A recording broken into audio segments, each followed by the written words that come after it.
This conversation was recorded on the lands of the Jagera, Yugara and Ogurapal peoples. You're listening to Held, a series of slow, honest conversations with women about the things that shape us, the stories we carry, and what it means to be seen, heard and held. I love the moulding in this way. I like the moulding too. So you ready? Yes. Excellent. Welcome, Lynn. Thank you very much, Amanda. Welcome to Held. Thank you. Who are you?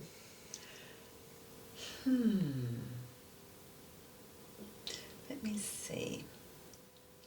I think I'm a person that always wants people to like me, regardless Wow. as if they step all over me. I don't know. I'm a happy person. I like people around me to be happy. I'm not sure. I'll have to think about that question. Unless I do the standard one. I'm a married woman with 2 grown children. I have no super. There is nothing standard about you, Lynn. Tell me, when do you feel most like yourself?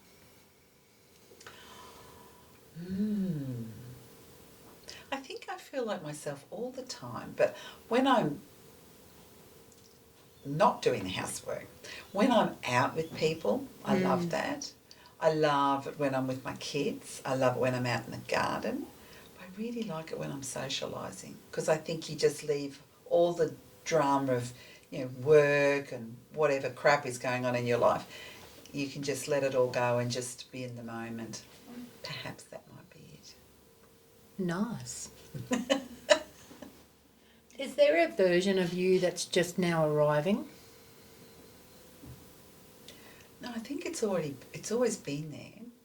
And I've been very fortunate that all through, for my married life, I've never had to be someone that I wasn't. Sometimes you want to please your partner and, don't do this and don't do that. Well, I've pretty much done whatever I wanted to and probably just picks up the pieces if it doesn't work out. But maybe I'm still not really confident in myself because I'm still carrying extra weight, and I think there's an expectation before you wanted to be hot. Now you just don't want to drop dead because of high cholesterol or something. Or you want to be able to walk up some stairs without someone asking if you need CPR when you get to the top. So there's still that expectation that you should be slim and everything like that. But I think maybe when I'm nearly dead I might accept myself. I'm not having a coffin, you see, because I don't want it to be judgy on the size of the coffin. I'm going to be fried within 24 hours. Fried? Mm-hmm. Deep fried. Deep fried. I was going to say, is it going to be deep? She's going to be crispy? A ton of, no, it's not olive oil, is it? It'd be something else, sunflower oil. Yes. Tallow is the best to deep fry in. Oh, never. Yeah. Or lard. Lard is delicious. Lard for the potatoes. Yep. Duck, because I won't use duck fat because I think that's cruel. But yeah, lard. Well, where does lard come from? Pigs. Oh, no, see, that's no good. Pigs make the best fat. That's because bacon. No. Can't eat baby animals. Yes. Oh, yeah. Okay, right on. Mm-hmm. What do you think people often misunderstand about you? They're actually genuine. I think some people probably think she's off her chops, that she can't possibly be like that. But I do genuinely care about people and the world and how people are doing. And but once they get to know me, they know it's genuine. I don't know. Is there something they don't understand? Probably my slim friends saying, why can't you keep the weight off? I think, ask another fat friend of mine, you'll know. Yeah, I think that's something they don't understand. Was that the question? Or is something people don't understand about you? Yes. Why? Why is it so difficult to keep weight off? I think that probably is the biggest thing. Because I don't even know it myself. Why do you reckon weight is at the forefront? It always has been for me. For how long? When did it start? Well, my mother took me to a dietitian when I was 10. Mm-hmm. And he prescribed these tablets. They were called Ponderax. And they affected my brain. So I'd be sitting in school and I could hear what I needed to say, but I couldn't verbalise it. And I remember I did a lecturette with my friend on my mum's cacti, and my friend Yanni, who I'm still friends with, she did not want to talk. And so I said, well, I'll do the talking and you do the slideshow. And I couldn't talk. Wow. I couldn't read and talk. I could talk, but I couldn't read and talk. And I used to have these funny turns. And Mum used to just give me a dose of castor oil because she thought I was faking it. But right back from then, and then when she died, she died when I was 14, and I just pretty much did whatever I wanted, ate whatever I wanted, Yeah. because I was in charge of it all. So, yeah. And then when I was married to my first husband, he was a bodybuilder. So, of course, had to do this, and I hated it. Yeah. Absolutely hated going to the gym. And then with Rob loves me for whatever I am, as long as I'm happy. Yeah. If I'm not happy, then he says, well, what do you want to do about it? Is there something that we can do? Yeah. So, yeah. But I just want to be, I just want to be slim. I don't want, because I want to move. Like now I'm thinking I might have grandchildren in the next few years. I want to sit on the floor with them and try and get up without looking like a beached whale. So, do you think slim is the right word there? healthy and be able to move. Having that, not struggling to get up. Yeah. Yeah, not wanting to be a lounge lizard, because that's what I feel like half the time. Like I've had a really busy day today. Yeah. But then I'll say, well, I just mopped and carried on for a few hours. Well, I'll just sit on my ass tonight. That's a big day. I'd sit on my ass too. But I'll sit on my ass all night if I, terrible. Yeah, yeah. But, I think the slim thing is our generation. I think our generation equates health with slim. Because that's what we were taught. Yes. And you and I have a very similar story. I was taken to Weight Watchers at 11 Yeah. and told there's something wrong. Yeah, and the porky corner. Yeah. Yep. And But so fucked. we know a very high profile fitness person in Ipswich. Yep. And I was reading something on Facebook, and she'd just come back from a huge tour of Japan. Her partner was singing in a band there, so they were in nightclubs, travelling and she said when she got home she was really sick, and it was because this great big horrible fat person was sitting beside her in the plane, and he coughed. And That's so fucked. I was appalled.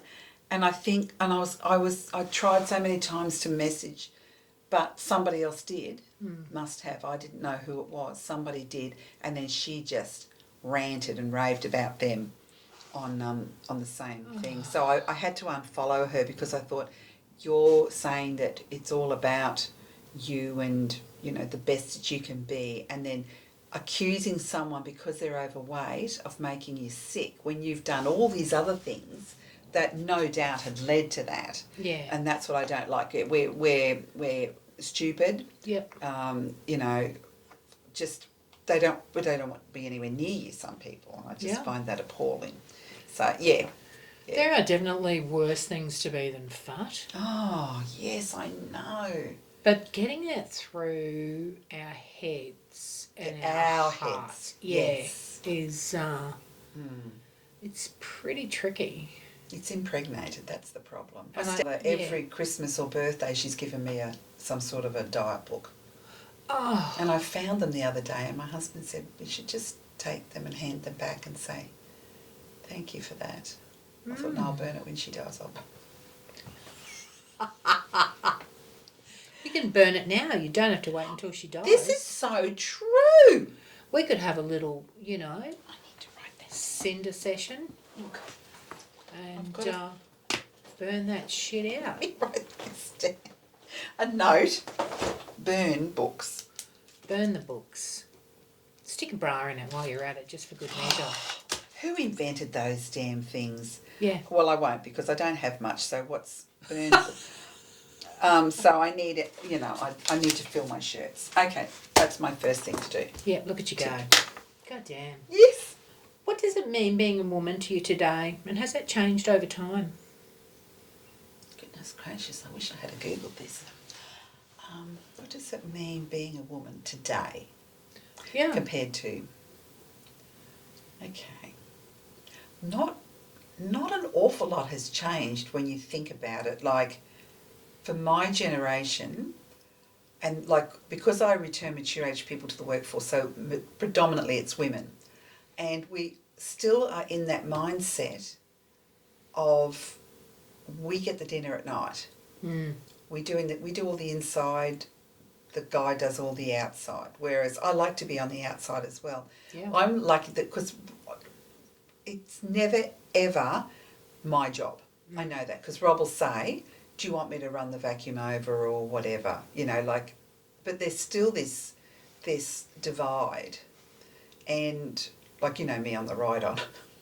I do. I cannot mow. He will not. He has not. The only thing he's ever said, please don't do that, is the mowing, because I do this, and obviously I don't know how to do the ride on. So yeah, I still think there's that, and like, it's my thing. Like, when we're talking about a doctor, I instantly think male. Any professional, I instantly think male, and then I have to step back and go, don't be stupid, it can be female.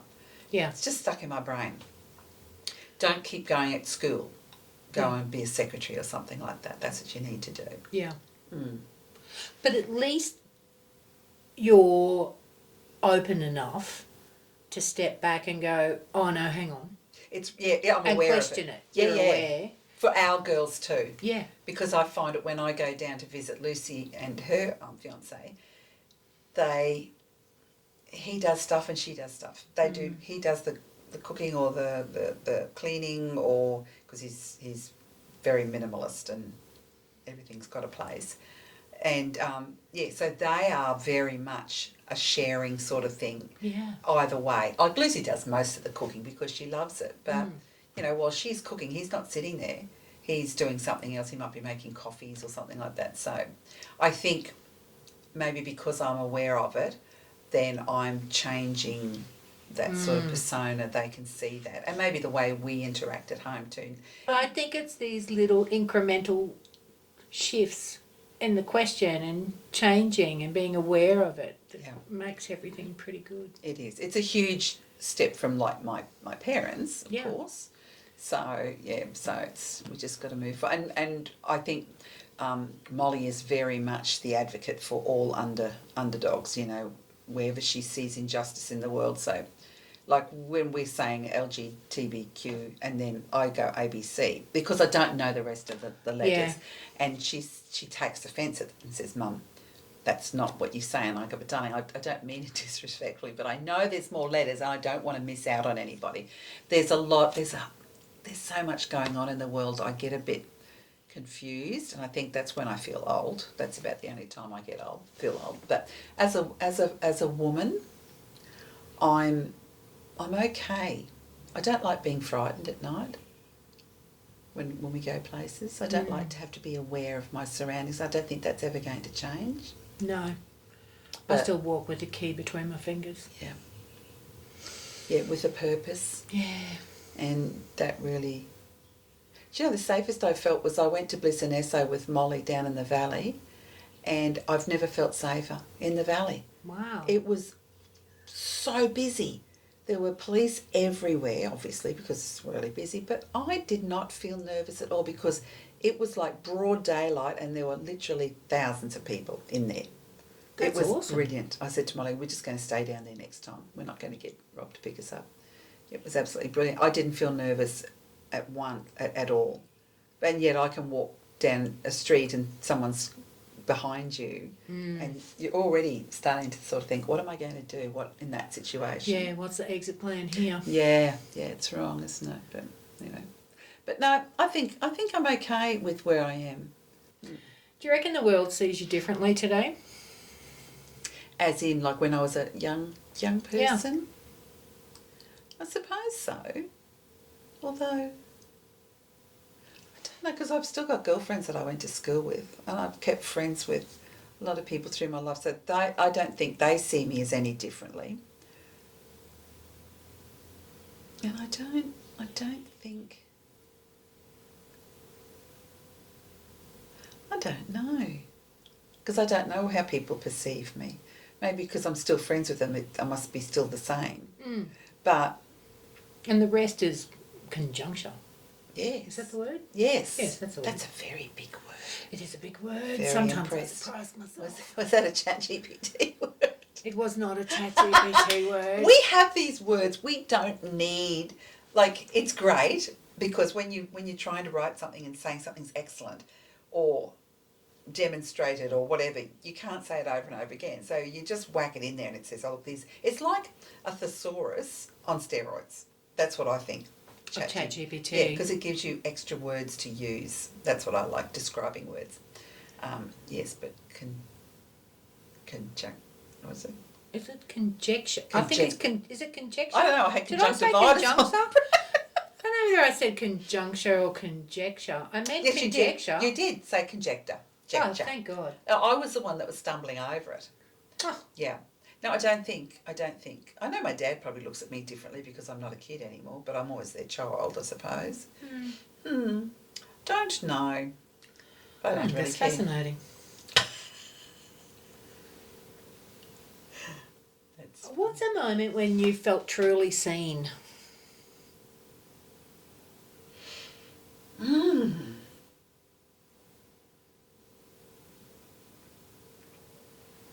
Just trying to think. Have you felt truly seen? I think I'm probably seen all the time. I don't feel like I'm not seen. I don't feel like I'm Lynn in the corner and nobody sees me. I get a lot of people see me in a personal way. I get a lot of recognition in my work thing. People see me for what I can do, making differences in people's lives and things like that. I don't feel a time that I was unseen. Oh, when my dad married my stepmother the year after my mum died. Pretty unseen then. Stop it. That was pretty unseen. And Dad said I could be the bridesmaid and Bruce could be, a groomsman. And then he took it back and said, no, of course you don't. That's just stupid. So, but he said, but you can be ushers. And we didn't know her side of the family. So how could we be ushers at 15 and 16 at a wedding of people that we didn't even know? So we're pretty unseen, but I tell you what, we were seen afterwards because Dad had his car out the front. It was a bit flash. Bruce didn't have a licence, but we went racing through Surfers Paradise because they got married on the coast, hooning around surfers in the Valiant Ranger. And then we thought we'd decorate the car and we got toilet paper and everything like that. And then our cousin came out and he said, put this on your dad's sports wheels. He was a tiler. It was grout. And we painted grout all over Dad's new sports wheels. So he was chipping it off the next morning after the big night with my stepmother, the wedding night. He was out with a chisel. So we weren't seen up till then, but boy, you were seen after that. Oh, I was going to say, did he know it was you? But obviously he did. Oh, yeah, they would have dobbed on us anyway. God. But anyway, yeah. So, yeah, that was, funny person. But anyway. What have you carried for longer than you should have? Oh, for years, until I became a mum, I regretted that I was a toad before my mum died. So we knew she was dying, but we were well aware.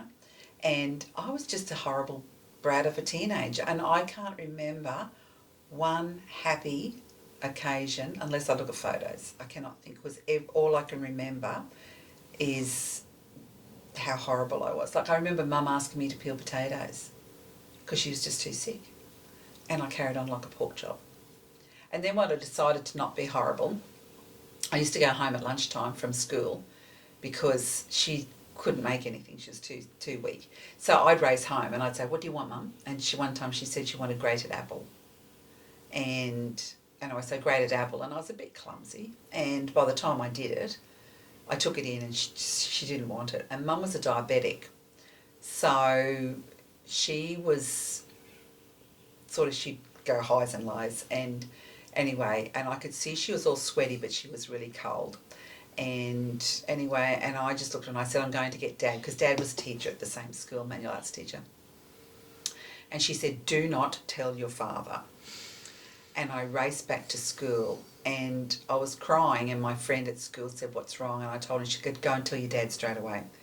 So I went over and I told Dad, and he just dropped everything. He went up to the house, and the principal came over and said, you need to come up to the house. So it was only like a 5-minute run. Anyway, so I raced up to the house, and Dad said, give Mum some glucose. And I went to get a spoon, and he said, remember, we've got to use a timber spoon, because one time she bit down and she broke her tooth and she was very unhappy. Anyway, so I went in, so I had this little wooden spoon, and I was trying to give it to her, and she said, oh, you're so pretty, do you want to play with my dolly? So she'd gone right back to being a child. Anyway, Dad carried her down the stairs, because he rang the hospital and they said, you need to get her here, we can't, you won't have time to get the ambulance out to Lowood to get back. So anyway, I remember Dad carrying her down the stairs, and he was crying because she was a dead weight. And anyway, popped her in the car, took her down, and anyway, when we got to St Andy's, they came and got her out the car, and I remember them slapping her around the face, trying to bring her around. I looked down and I was just soaking wet. You know, from then on, I wasn't a shit, but I can't remember not being a shit. I can remember Mum saying to Dad, when you come down, don't bring Lynn, because I was fighting with Bruce, my brother. Don't bring Lynn, just bring Bruce. I remember that too. So I carried that for all my life until I had Lucy. And every Mother's Day, because Mum actually died on Mother's Day in 1975. And so Mother's Day for me was awful, and I would always go out to the cemetery. And when I had Lucy, I just thought, this is her mummy's day. I should be here, I should be present, I should be celebrating my mum. And it wasn't until then that I realised that you mightn't like your child, but you always love them. Yeah. It doesn't matter what they do. So I know that regardless of what I did, Mum still would love me. And that was when I realised, oh, okay, I was a shit, but it was okay. So I carried that guilt for all those years. Didn't you tell me that you were 14 when your mum died? Yeah, 1975. Oh, I turned 15. Like, she died on Mother's Day 75. I turned 15 that November. So you were a child? Yeah, I was only a kid. Yeah. But that's okay, you know. Yeah. Like, but, yeah.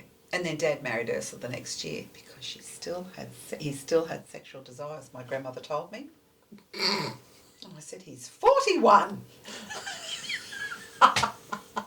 He should be over it by then. But anyway, that's what I carried for all those years, and that's a lot to carry. Well, and you know what? I've got letters everywhere for my girls. Yep. And I have memories for them. Lucy's wedding, I've crocheted her a wedding blanket, and I'm actually picking up the bag. I just bought a bag, and they've embroidered it. To have and to hold and for when you get old. Lucy and Corey, love in every stitch, Mum, with the date. Anyway, so they're just doing that. And also I've got some of Mum's marquisite jewellery and my grandmother's and some stuff of mine, and I'm putting it into a heart and it just pops into her bouquet. But I'm doing one for Molly too, because I'm scared. What if I'm not around for Molly because I'm an older mum? So I have things like that. And I've got letters. When I skydived, I thought, very irresponsible, so I wrote a letter about that. So there's letters everywhere. Wow. Just in case. So obviously I do carry it somewhat, but I don't want anything left unsaid. I always, because I never had that opportunity. My dad knows the person I've grown up to be, but my mum never had that. Her dying thing would probably be, crap, here comes Lynn again. I do remember her saying that I looked nice. She said, oh, you look pretty today. We went to visit her in hospital. And I can't remember, but it must have been nearly when she was dead. It must have been. I can't remember. She looked a bit yellow, so she probably was. But, yeah. Hold that thought. We're going to change the battery. Okay. We are so resilient. These women that come to my classes and they, I've got nothing. And I go, you escaped DV from Hervey Bay and moved to Ipswich with your 2 children. You had a paid-off house that you've lost. Yeah. Your children were in private schools and you've come down here Yep. and you're living on the paltry amount. Yeah. Don't you tell me you can't do something. They're 10 foot tall and bulletproof by the time I've finished with them, but they just don't think that they can do it.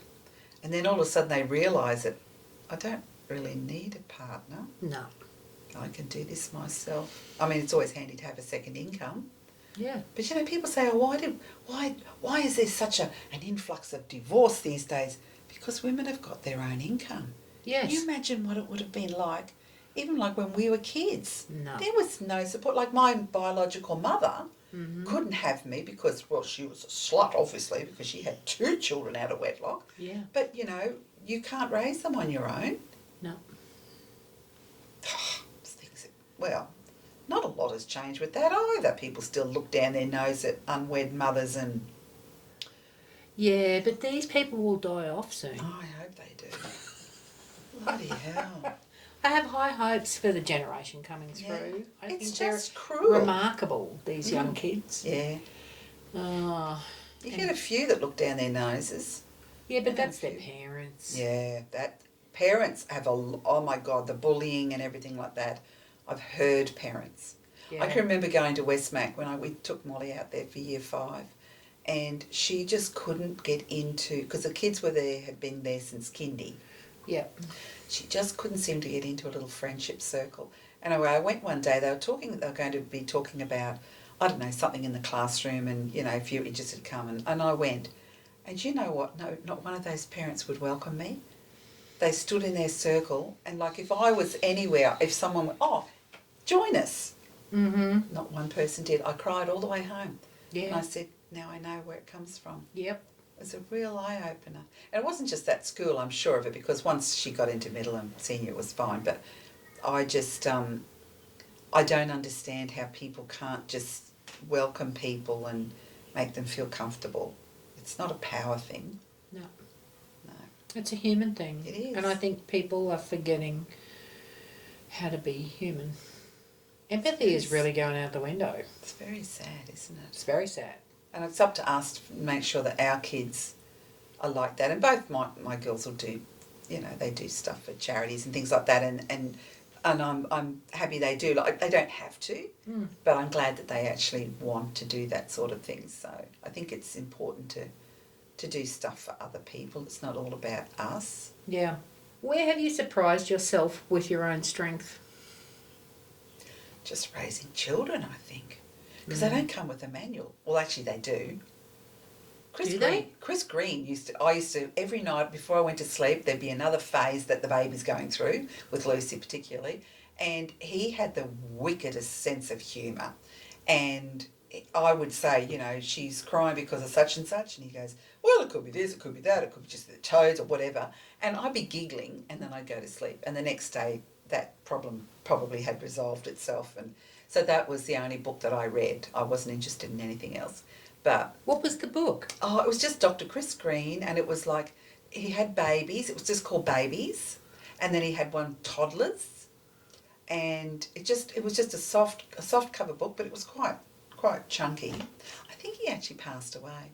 Wow. But he was a hoot. I needed, like when we went to child before you have your kids, we went to one for Lucy, and we were the parents voted least likely to succeed. Because we just had this blasé thing like, have you considered, you know, what you're doing? And I said, well, she's coming out one of 2 ways. Mm-hmm. And you're there to tell me, aren't you? And they said yes. And I said, well, that's fine. You'll tell me what to do. You know, like sitting there pretending to breastfeed with dolls. And then I noticed this breastfeeding organisation woman was there when we had all finished. And I said, take that doll away. And she was there rocking with this doll. Was she in a corner? No, she was just sitting there. And there were this couple that said, we are only having natural and we're not having epidurals and we're not having a caesarean. And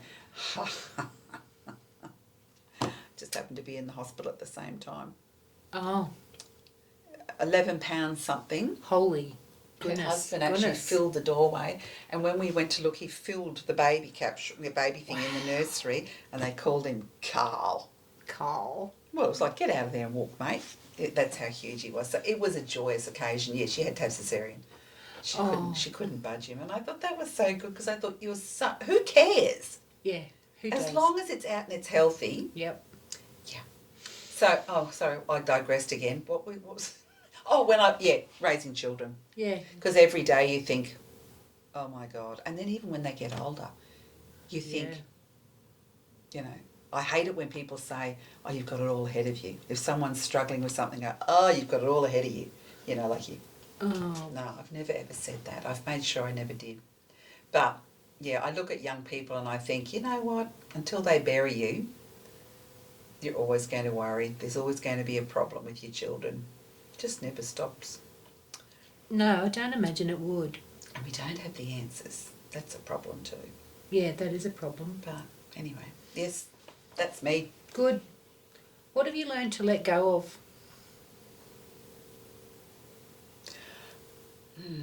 I try so hard to let go of things that I regret.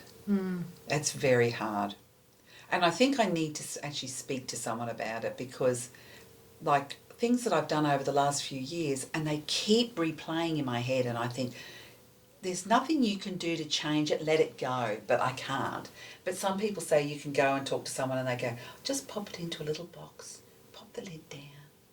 You can look at it if you want to, but unless you want to, it's shut tight in there, and that's what I need. I need a few little boxes in my brain to say, it's okay, you can't change it, so let's move forward.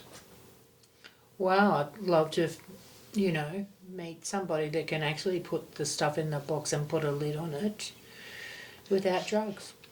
Ah, yes, see, no. Well, apparently there's people that can, psychologists or something like that. Compartmentalise. Yes. Yeah, I'm not too That would be about good. how that works. I think that's why I don't sleep, because as soon as my eyes open, if I've had like at least 4 hours, then that's it. I'm wide awake and I'm thinking. Well, but it's figuring out what it is that's really upsetting you that's the issue. Yeah, or people that have upset you, just want to go and say, excuse me, P.S., this is what I'd like to say. Yeah. Because, I cannot change things that have happened. No.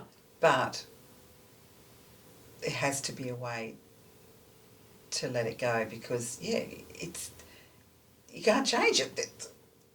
No, you can't. It's done. It's a thing. It exists. Yeah, that's exactly right. And that's frustrating as hell, but yeah. Yeah. But what kind of connection or support do you think women are missing right now?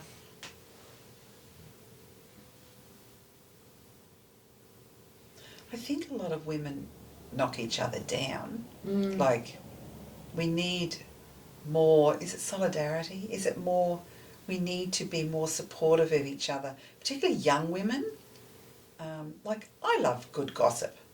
Oh, yeah. But there's a reason why. It's not because someone looks great or that they're successful. It's because they're being a shit. Yeah. That's when I don't connect or I don't support them. Yeah. But I think in a lot of cases, particularly with young women, it's a lot of knocking them down. And you look at, like, I watch the ads for the Love Island or whatever, and they have no expression. They're beautiful. But when I used to do traineeships I used to see the students at St Mary's, and the Year 12 girls came in, and one girl was crying. And I said, what's wrong? And she said, look at me. And I said, what? And she said, I haven't got any makeup on. And I said, well, what's wrong with it? She said, they banned it. And I said, well, makeup's always been banned. Yeah. But she says, but this new principal was enforcing it. And I said, do you know what? I've never seen you look prettier. Yeah. And I looked around and I said, oh my God, that's what's different. Because one day I sat there and I said, if you would just spend as much time on your modules as you did with your eyeliner, but can you tell me how do you get it looking so amazing? It was completely straight, but they would come in completely made up. Yes. And this principal was just trying to say, you are beautiful just the way you are. And like I can remember Mum used to say, you can't do this and you can't do that, because she said then there'll be nothing special. So these girls get all dollied up, but when they go out, Yeah. it's the same routine. Yeah. There's nothing exciting. They're just doing their face again and wearing a different dress, I suppose. So, Yeah. yeah. But, no, I've forgotten the question. But anyway, I just think that there's a lot of that sort of going on now. Not so much for me. Mm. Mm. So the connection that they're missing is a connection to themselves. Yeah, not being, just don't be led by everything else. We haven't had that. Like, we've had magazines where we're expected to look gorgeous, but we know that they've been touched up and things like that. But now people are actually doing it to themselves. It's not a photo being touched up, it's actually them. Yeah. And it's going so stupid. Just be happy with what you've got. Well, says Lynn, who doesn't want to be overweight.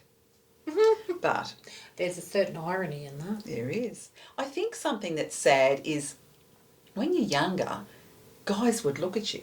People would notice you. Yeah. And now when you're at the traffic lights and people look across at you like they don't even notice you, like an older woman. Yeah. I remember when I broke down on the side of the road. No man stopped for me, but 2 women did and pushed my car to the side of the road. Yep. Unbelievable. Yeah. And one time Lucy and I bought something at IKEA and I thought we needed help to get it in the back of the 4B. And I said to Lucy, we'll be right, you're hot, I'm old, someone will help us. Yeah. Ended up doing it myself. I ripped that cardboard off and I shoved this thing. We've managed to get it home. But, yeah, I think that might be the only time I feel unseen. I don't expect someone to go, ho, check out that hottie.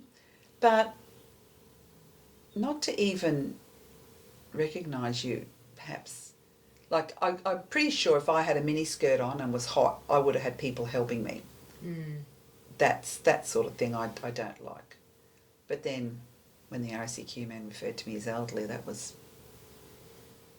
my greatest hour either. Fuck you, RACQ man. He was probably in his late 50s. I thought, mate, I can lift my knee up really quickly. Yeah. And then I had to get into the truck. That was embarrassing. But anyway. Yeah. Wow. Fuck you, RACQ man. Yeah, well, he did leave me a bottle of water and said someone will be here within a couple of hours. So, 3 hours I was on the side of the road. I was 5 minutes from home. Oh my fucking God. Rob was away. And yeah, everyone was saying, oh, we'll come. And I'll go, no, the guy will be here soon. It'll be okay. So I sat there and I really started to get a little bit scared. But anyway, it was all right. Guy came and rescued me and took me home. That is not okay. No. But anyway, I digressed again. See, we just keep digressing. Yeah, it happens. That's why I can cut things out. Oh, I'm so pleased.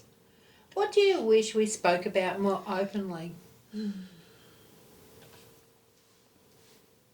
Well, I was raised you never discuss politics, religion or money. Yeah, me too. Yeah, and I find it really uncomfortable to talk about things like that. And some people talk about it openly, but when you're talking finances, the people who talk about it openly are the ones that are well off. Yes. And we have a lot of friends who are well off. And fortunately they don't expect us to do things like what they do.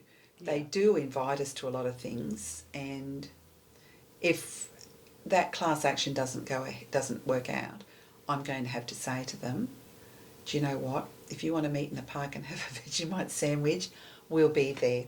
But that's as much as we can do because we've got to really put our money away. So, I think money's a big one, right? It is.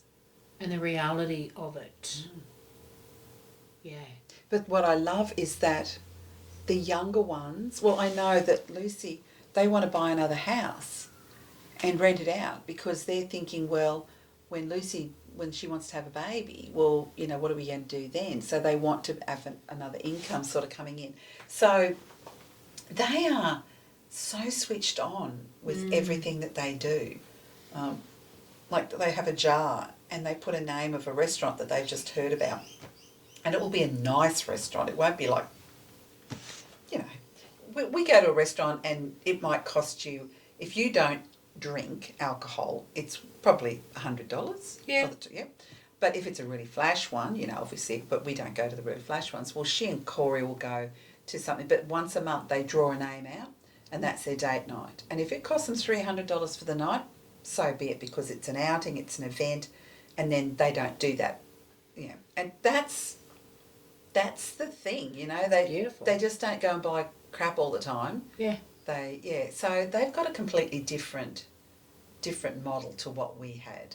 Yeah. I think. The more money, but they don't live to that, to whatever they're earning. They live. Yeah, I should be learning from them. I don't know where she learnt it from, but she totally learnt it from you. Well, probably not what not to do, probably, but yeah. Yeah.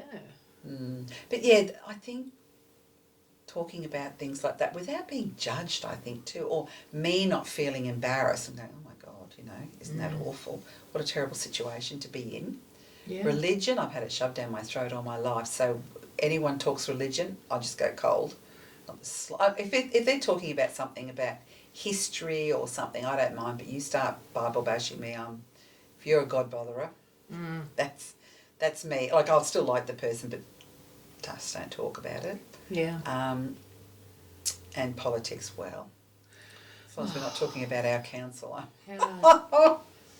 What a disappointment. Yes, it's not good, but anyway. Yeah, so other than that, I think anything should be open slather, shouldn't it, really? Yeah. I know sometimes when I prattle on and I probably think, oh, that was probably inappropriate. Do I really know you well enough to say something like that? And then I think, oh, I don't care anymore. No. Because, you know, I don't deliberately say something to upset someone. No. What truth are you learning to say out loud?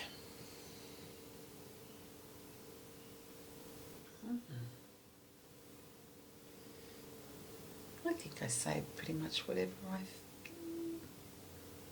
the truth.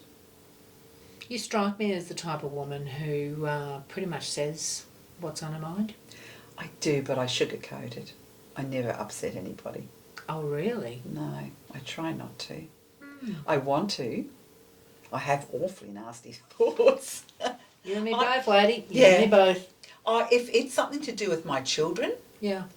it's all bets off. Yeah. They will hear it. Yeah. But anything else? Although I do, it depends on who I'm talking to, I suppose, too. Yeah. Like, when I'm talking to you, I tell you anything. Yeah. But a lot of other people, I wouldn't. No. No. Isn't that funny? What do you stay quiet about? My finances. No.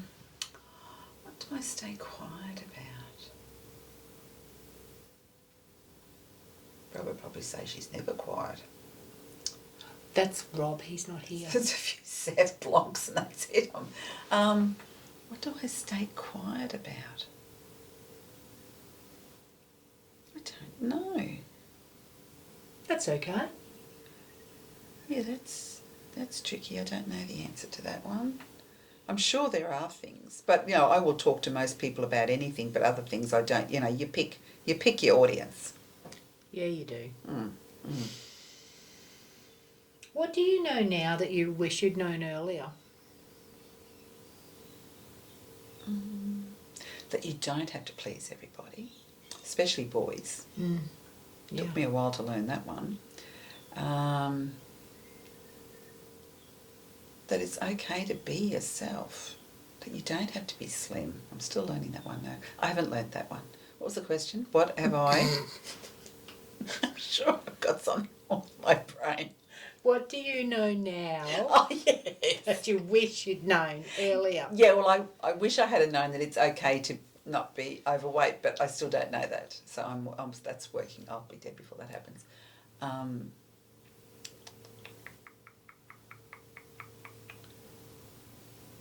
It's very similar to a previous question.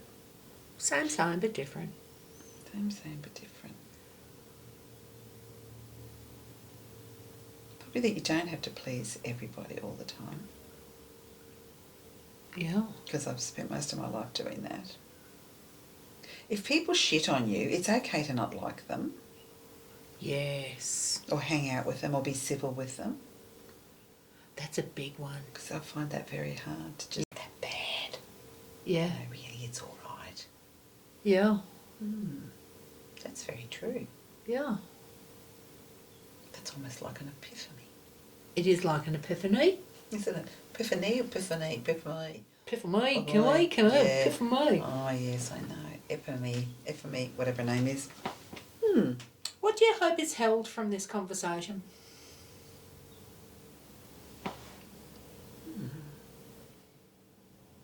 What is held from this conversation? For me? Doesn't matter. For you, for someone else. Let's talk about you. What do you hope you hold from this conversation? Well, that there's a lot of questions that I don't have answers to. Stop it. And really, you'd think at my age I'd have all the answers. Probably there's not a lot that I think I don't know about myself. I think I must know a lot about myself. I think I know what's wrong with me, and I think I know what's right with me. So that's probably a good thing. Yeah. I like that. Yeah. That's probably that is my response then. I love it. You'd love anything. I don't, you know. I will speak up when I don't. You do, and oh my goodness, I love that. Oh, yes, my goodness. So that's it, young lady. We're done. That's wonderful. Thank you. Thank you. You're welcome. Thank you for being here. Thank you for being here today. It's amazing. And all I've got left to say is bye-bye.